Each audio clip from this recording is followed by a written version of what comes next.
All right. My name is Josh Ritter. I'm a songwriter and novelist, and I live here in New York, but I'm from northern Idaho originally. I grew up in a very rural part of America and went about my business. But I think I picked up a lot of old cowboy songs and a lot of the old, those kind of the old songs you only half remember, but maybe you can remember while you're sitting on a horse and make up the rest, you know? I like that tradition in American music where you just kind of get lonely and you start to sing to your horse. So I grew up with that on my mind a little bit. And one day I was in an airport playing, I was on my way to play a gig, and my friend Josh Kaufman called me and said, listen, Bobby Weir wants to write some songs about that remind him of the times when he was growing up on a ranch in Wyoming, you know, and I said I want to be involved in that as much as I could possibly want to be involved in anything in the world. And because I knew Bob's voice, I'd heard, like, I grew up with the dead were in the water of America, you know, you grew up with that. And so his voice and the chance to write with that voice and that experience behind it was just something I couldn't imagine not trying to do. So on the plane, I got a list of songs together and little things I wanted to write about. And I sent them to Josh and Bob when I got off the plane. And that's how we started writing Blue Mountain together. So this song is called One More River to Cross.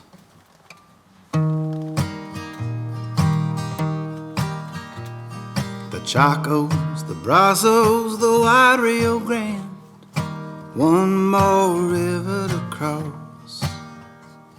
The road running green through a cottonwood stand, one more river to cross. I've tried to be good for most of my life, never do wrong when I knew what was right. So when I cross over, my heart will be light, one more river to cross. I was 12 when I first crossed the Cumberland Gap, one more river to cross. And except for in memory, I've never looked back, one more river to cross. The priest and the salmon, the priest, the piet, the Lolo, the Bravo, the San Bernadette. I'm tired, but I still got one left in me yet, one more river to cross.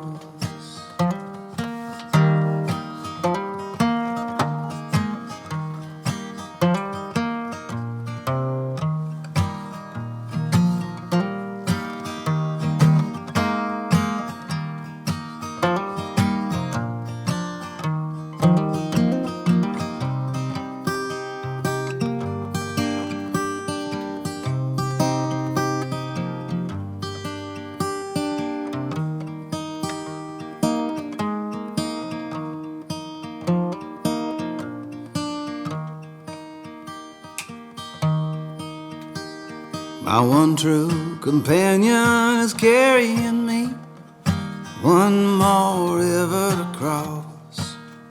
And when I cross over, he'll go roaming free, one more river to cross. Out where the paints and the ponies run wild, through endless green valleys, till one day he finds a river and crossing it back to my side, one more river to cross. A river and crossing it back to my side, one more river to cross. One more river to cross.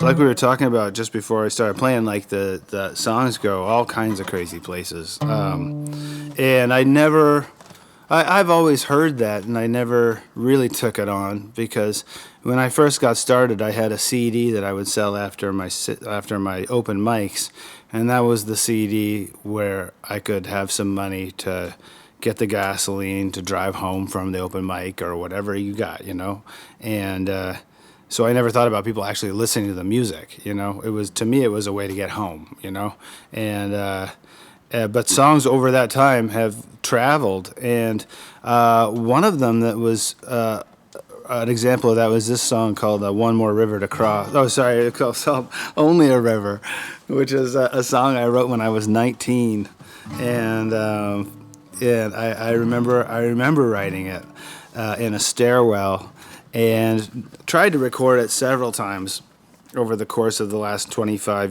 years, and never really felt like I got anything, just didn't have it. But I loved the song. I just felt like maybe this is a song I will age into, or maybe it's just a song that will lead me to something that's a better song. But really, I always kept hold of it, and I always played it to myself. And then on this flight where I was coming up with things that I wanted to send to Bob and ideas that I wanted to write for Bob, I thought of "Only a River," and that was the first song I sent to him. And so Bob heard that song, and we started to work together, and Blue Mountain came out of that. And then somewhere along the line, Dylan heard "Only a River," I assume from Blue Mountain, and he covered it. And it just kind of went from there. And the whole time, the song had been traveling, and I hadn't even realized it. And so much of that was basically, Bob Weir taking it in the saddlebag, putting it in the saddlebag and carrying it around. So here's "Only a River."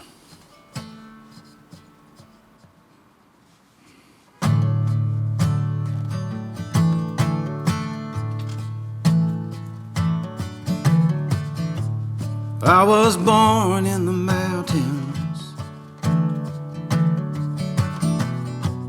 I was raised in a desert town, and I never saw the ocean till I was close to your age now.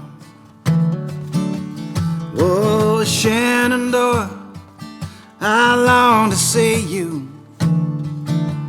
Way, you rolling river.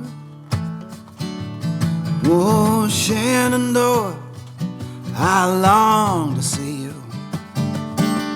Hey, hey, hey, only a river gonna make things right. Only a river gonna make things right.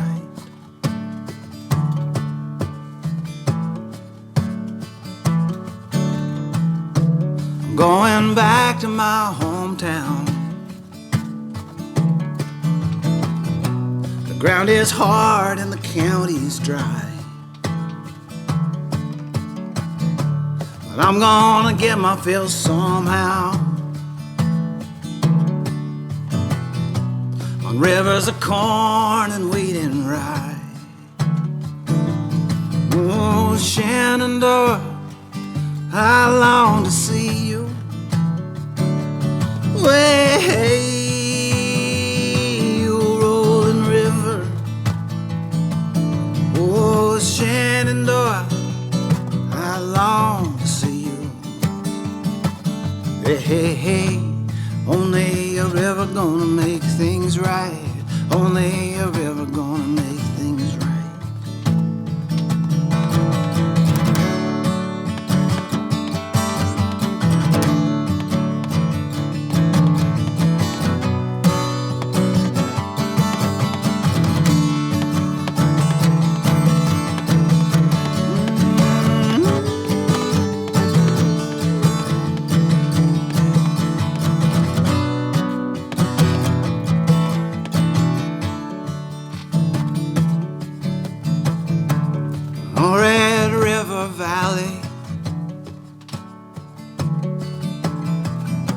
Will she remember all those things we said?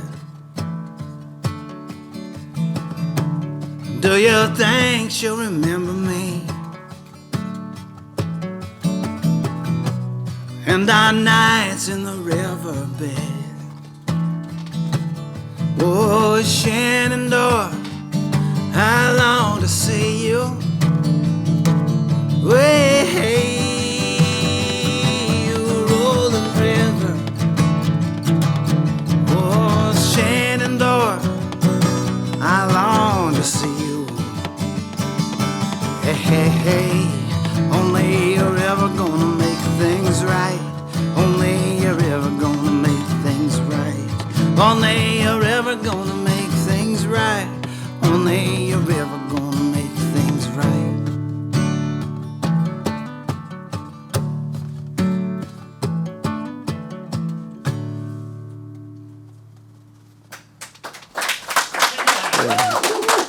Thank you, guys. Thanks a lot. You know, the thing about that I felt about Blue Mountain was, and getting to work on Blue Mountain was that I was getting the tremendous honor of helping to bring somebody else's vision to fruition. You know what I mean? And and to do that was the pleasure. You know, that was the joy. After I was done with that, I felt like absolutely those songs are Bob's. You know, they belong to him, and I wouldn't try to play them because he's Mount Everest and I'm just looking up there, but then after Bob's passing, I thought, well, these are songs that I feel very strongly about and was intimately connected with, and have many stories and in my own mind about the writing of them. There was a real joyful writing process for me because the songs kind of unfolded one from the next, and I got to sing about places that I have passed through, old ghost towns in eastern Oregon, or some of those vistas around Bryce Canyon, or all through Wyoming, where you need to get gas early in the day and then hope you find something else, later on, and you don't just die out there. So I thought that was what I wanted to write about with Bob, and I lived in that world with him through those songs, and then I moved on to other worlds of my own that I also wanted to work on, But that was a tremendous moment, and I didn't want to see the songs kind of lose any vitality at all. I wanted them to keep going. So I did, and plus they're fun to play. They are fun. The nerves I had about meeting Bob and about working with him were received nerves, because they weren't from Bob. They were from everybody else saying, "Oh my God, fucking Bob Weir. That's you better be correct." And I thought I better have my shit together. I better be ready to meet a scary person, and he was not scary at all. He was Bob Weir. He just kind of walked into the room and was able to say goodbye at times like it wasn't the last time. He would do, "I'll see you later," where down the road, just beautiful, and so working with him was easy. Beautiful, comfortable, And also he joined me on stage one time at the Fillmore in San Francisco, and I got to watch him work the monitors and work with the crew, and I got to see him do something that was behind the scenes, watching probably a great chef do something. It was that kind of feeling. Yeah. So it was really cool. Yeah. Let's see if I can remember how this one goes. I'll sing this song. This is one that Bob joined with me on for my record, called Gathering. This is called When Will I Be Changed?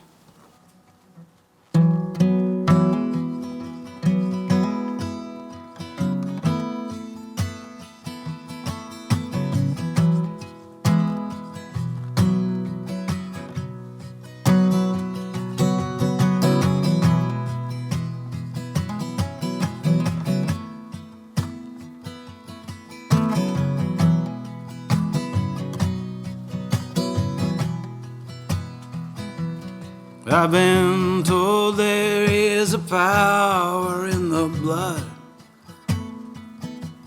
Is it enough? Is it enough to carry me back from where I am to where I was? And I hope there is some power in my blood. I've been told that all these ties would surely bind. Hold me tight, hold me tight, 'cause I'm hanging at the end of my own line. And I hope that all these ties will surely bind. When, oh, when will I be changed? When, oh, when will I be changed from this devil that I am? When, oh, when will I be changed? I've been told I'd find the truth down in my bones. I don't know, I don't know. I can't even seem to find my own road home. And I hope there is some truth down in my bones. When, oh, when will I be changed? When, oh, when will I be changed from this devil that I am? When, oh, when will I be changed?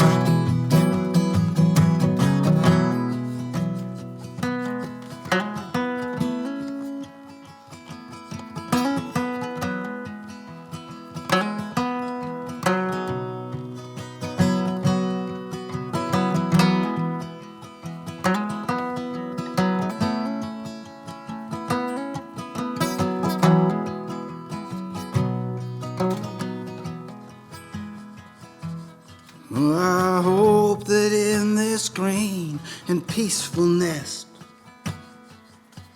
you let me stay. You let me stay.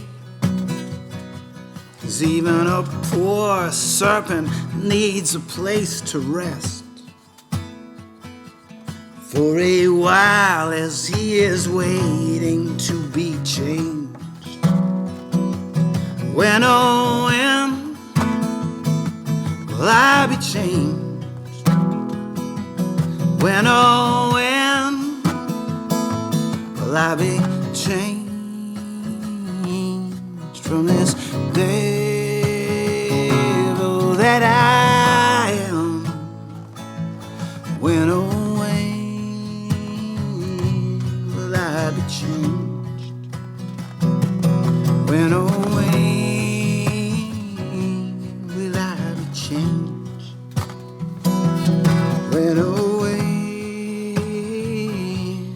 will I be changed?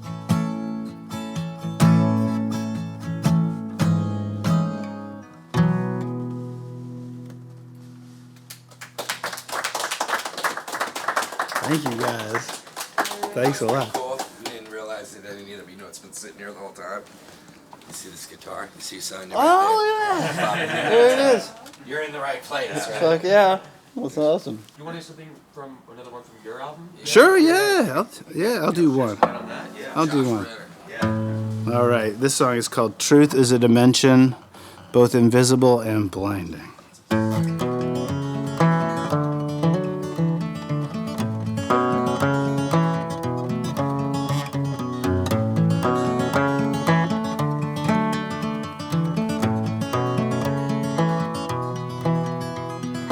I got off the highway north of Desert Canyon Station. I was driving with my headlights off, just stars for navigation.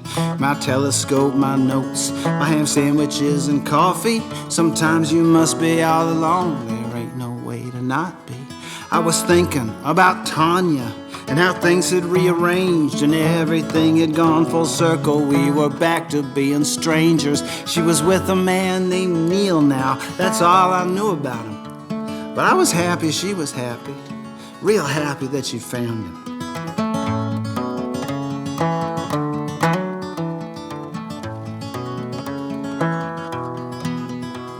It was just after 11 when I pulled off at the lookout. The parking lot was empty, though the air still smelled like cookouts. And yes, I admit I toked one. That doesn't change what happened. And anyway, you're not my parents, and it really helps my mapping of the System 611. A Magellanic cluster I'd been watching for a while. I got my telescope adjusted and I turned it on an unassuming patch of dusty sky. There was really 50 billion stars, a billion light years wide.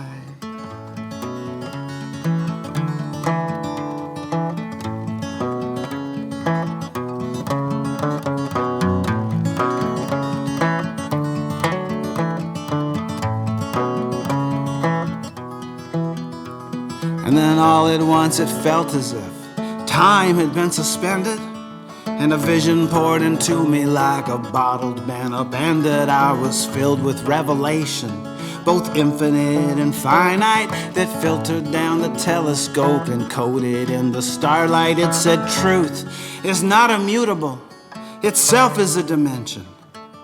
Truth can be both weighted down and warped in strange directions. Truth has a shape that alters, each according to observer.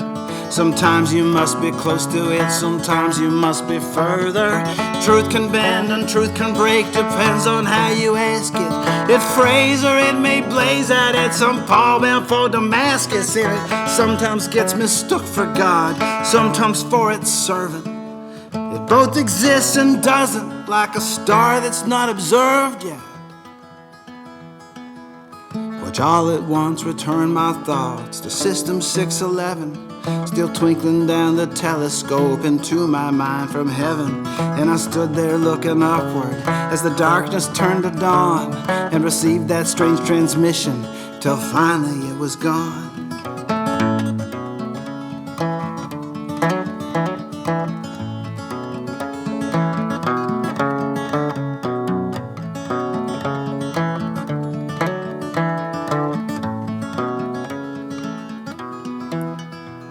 And I knew beyond a shadow my discovery was real.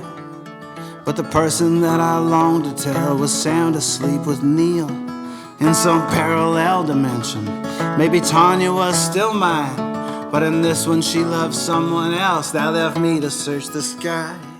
So I went ahead and wrote this to alert you to my findings. I call it Truth is a Dimension, both invisible and blinding. You can give me the awards now, you can knight me, or whatever. I got nothing going on now, me and Tanya aren't together. Oh, go ahead and laugh at me, at all of my conclusions. In symposiums and seminars and think tank institutions. You may even talk to Tanya. Let me ask you if you do. Please tell her I still love her. That will always be the truth.